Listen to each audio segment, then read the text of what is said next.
There's been plenty of Metroidvania games to have hit our favorite little handheld. Some great, some not so great. Exile's End, I'm looking at you. Today, I want to talk about my top 3 favorite in the genre that are available on the PlayStation Vita. Number 3, Batman Arkham Origins Blackgate. Arkham Origins is a unique take on the Batman Arkham universe, and it splendidly translates the Arkham world into a great mobile title. The presentation and graphics overall are solid, the characters and acting is awesome, and the plot kept me interested throughout the entire game. The game also features hand-drawn cutscenes that look beautiful on the Vita's OLED or LCD screen.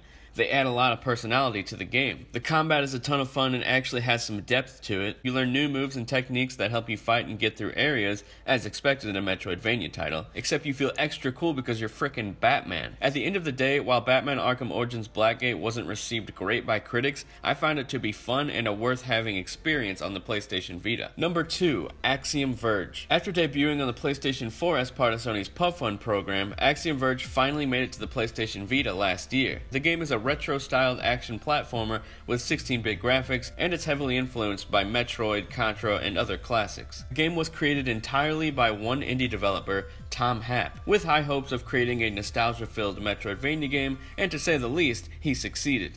Axiom Verge looks fantastic and screams Metroid thanks to the familiar environments. In no way is that a negative thing. If there's one thing the industry has been missing, it's a Metroidvania game that offers the same sense of isolation and mystique that the original Metroid did. Coming from someone who doesn't have a lot of old school sensibilities, I found that Axiom Verge was surprisingly easy to grasp. Save spots are spaced apart incredibly well, creating the perfect amount of challenge. In other words, dying doesn't make you want to throw your Vita. While traversing through areas, certain enemies are easier to kill with different weapons, creating a puzzle-like quality to Axiom Verge's gunplay. Axiom Verge offers nostalgia-filled gameplay with unique enemies and boss fights, a variety of fun guns and tools, and bold gameplay mechanics. It's outstanding, and it feels right at home on the PlayStation Vita, and that's why it's got its spot on this list. Number 1, Guacamelee. Guacamelee had me hooked from the second I started playing. The comedy in the game is done so well, and the platforming is damn near perfect. This game is the definition of what a great platformer and Metroidvania game is. If you haven't played this game yet for some insane reasons, don't just walk away, play it now. It's available on almost every platform out there. During my time with the game, one thing I loved is that I never felt clueless on what to do next, which happens to me all the time with Metroidvania titles. The genre specifically isn't my cup of tea. In other words, I've never really been drawn to a game in the genre in the past. However, after I played Guacamelee,